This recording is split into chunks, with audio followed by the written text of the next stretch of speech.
Itong problem ito lagi natin nakikita. So, sagutan natin, no? Okay? So, pag nasagutan natin ito, ibig sabihin, marami na tayong familiar na theorem na alam, no? Or familiar tayo. Okay? So, gagawin natin, hinahanap daw ito, no? Itong question mark na to.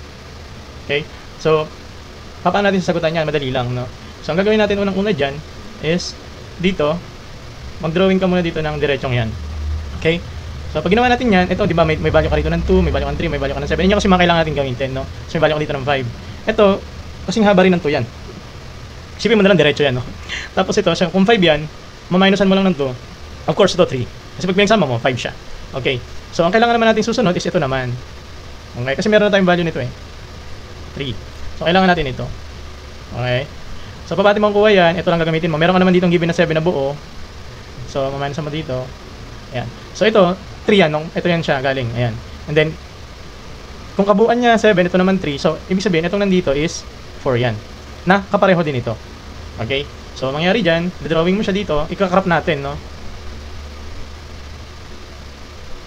So, ito 4, ito 3. And then, ito yung hinanap natin. Kung familiar ka dyan, alam mo na yan, right triangle, di ba? So, ang gagawin mo, mag-Pythagorean ka. Oh, di ba, Pythagorean. Ano yung Pythagorean? C square is equal to A square plus B square. Okay. Ngayon, ano yan, sir? Yung C dyan, yung longest side, ito yun. Tawagin natin sa kanya hypotenuse. Okay, tapos ito naman yung dalawang legs. Pwede yan magbaliktad, no? So, i-substitute natin, C square. Ito, kahit ito yan, or ito. Okay lang. 4 square plus 3 square. Ano ba yung 4 square? 4 times 4, magiging 16 yun.